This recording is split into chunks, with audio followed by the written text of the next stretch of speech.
Hello, everybody. How are you all? Today we are going to study Bicycle in Good Repair. As you all know, in this story there are two characters. One is the author and one is a notorious creature who is playing a very creative plus destructive role in this story. This story is written by Jerome K. Jerome, who is an expert writer, story writer, and he is often famous for writing comedy stories. His style of writing is so nice, so clear, that even while reading, you feel like some comedy is going on in your life. So, I have made this story in a comic matter, in a comic style. So, I am going to read out the whole dialogues and the whole scenario to you in the form of a story. So, let us begin. So, in this story, the character says that he knew a man I knew proposed one evening that we should go for a long bicycle ride together on the following day, and I agreed. I got up early. It was early for me anyway. At least I made an effort and I was pleased with myself. He came half an hour late. I was waiting for him in the garden, and the garden was so beautiful that the author felt that it was a lovely day.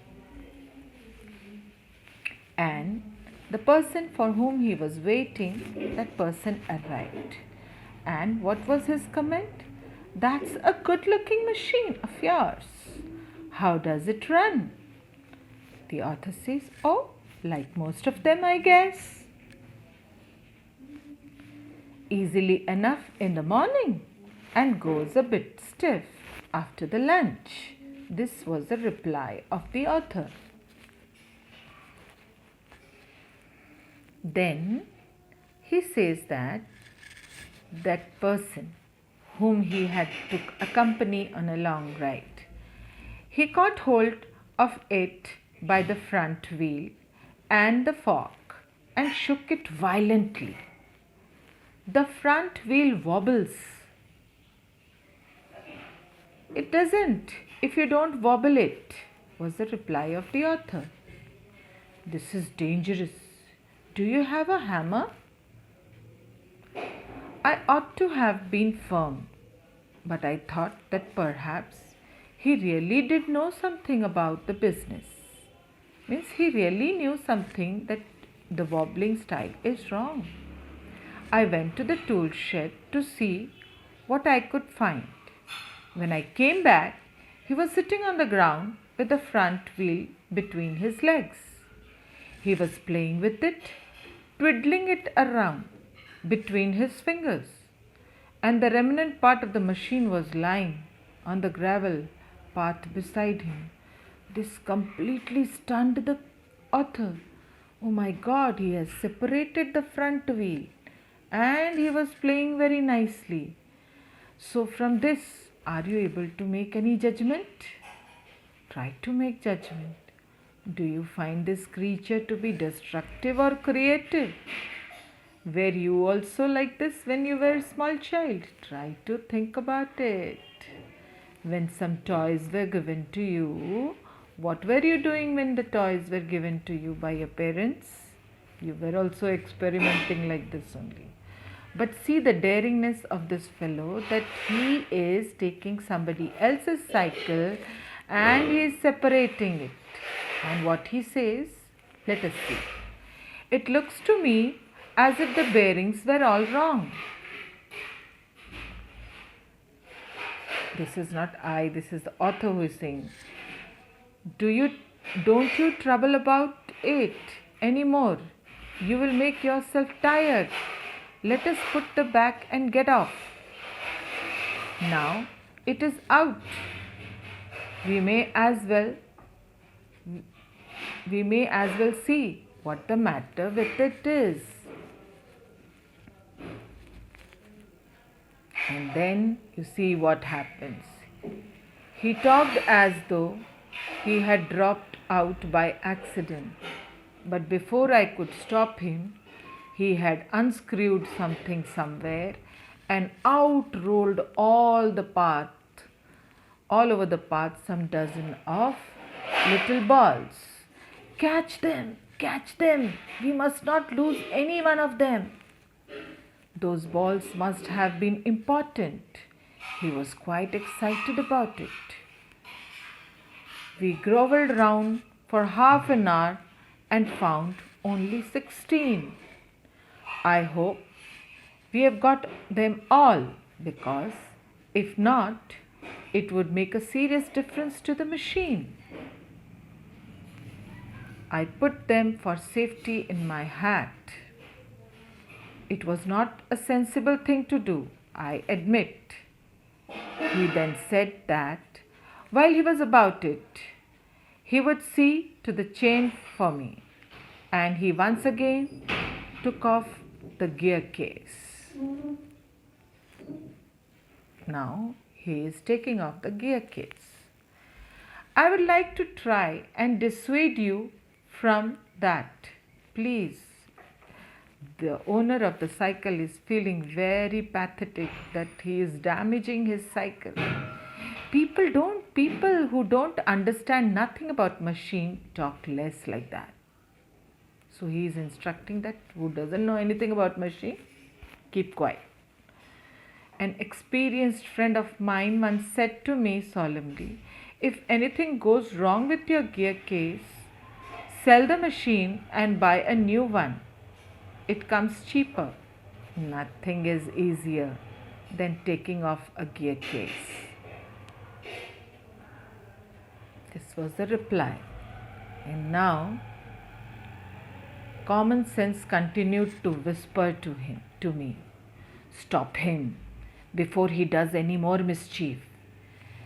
You have a right to protect your own property from the ravages of a lunatic. Take him by the scruff of the neck and kick him out of the gate. Are you seeing this picture? Are you seeing this scene? It is shown in black. Why is it shown in black? Because the character is imagining, the owner is imagining. He was feeling very angry because that creature was damaging his cycle. And anybody has a right to protect their own property. So, but I am weak when it comes to hurting other people's feelings, and I let muddle on. By now, he had given up looking for the rest of the screws. Screws have a knack of turning up when you least expect them. And now I'll see the chain. So he says that don't worry about the screws. Which all screws we are not getting, we will get it. They come by of their own.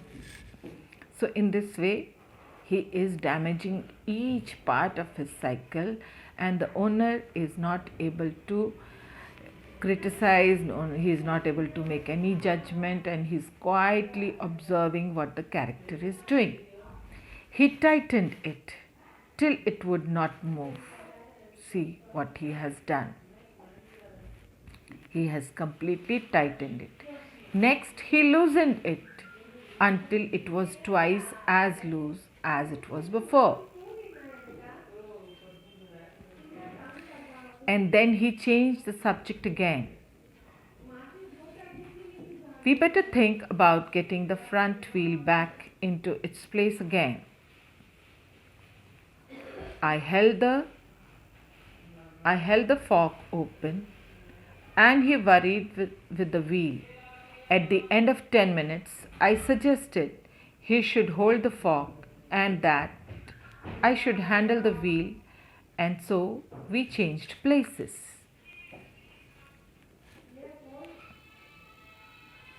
At length, we did get the thing into position, and the moment it was in position, he burst out laughing, and then he said the first thing that made me respect him. What's the joke? Well, I am an ass. What led you to the discovery? We have forgotten the balls. I looked for my hat. It was lying topsy-turvy in the middle of the path. Again, all the balls had fallen. The cap in which all the balls were assembled, that had gone topsy-turvy.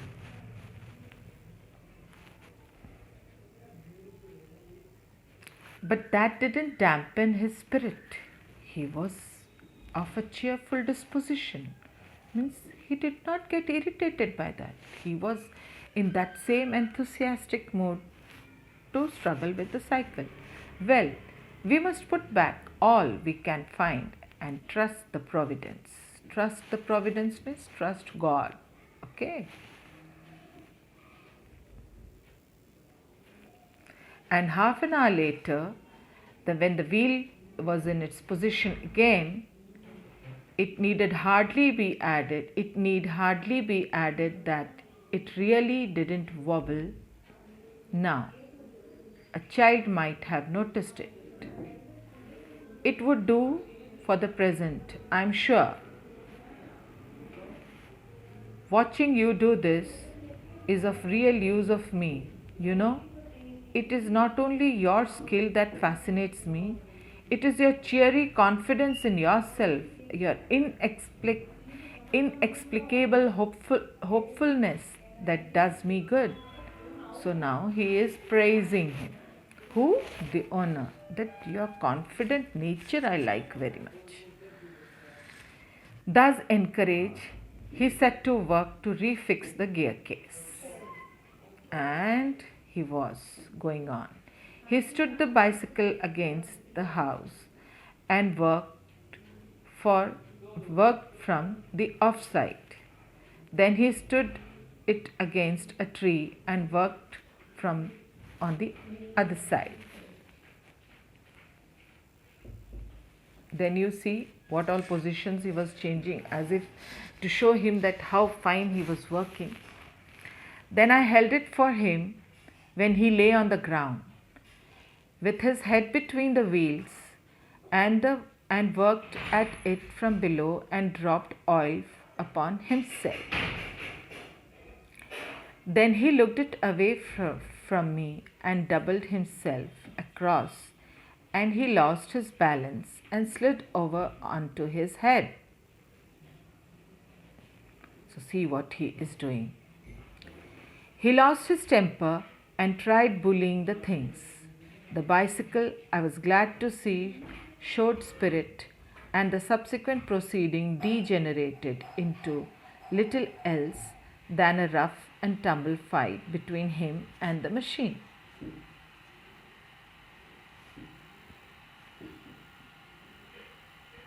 One moment the bicycle would be on the gravel path and he on top of it.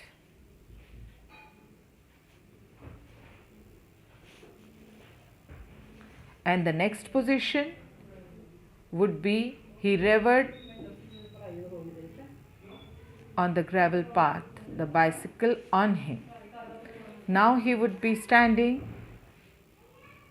flashed with victory. Are you watching how he was playing WWF with his bicycle? And the bicycle firmly fixed between his legs.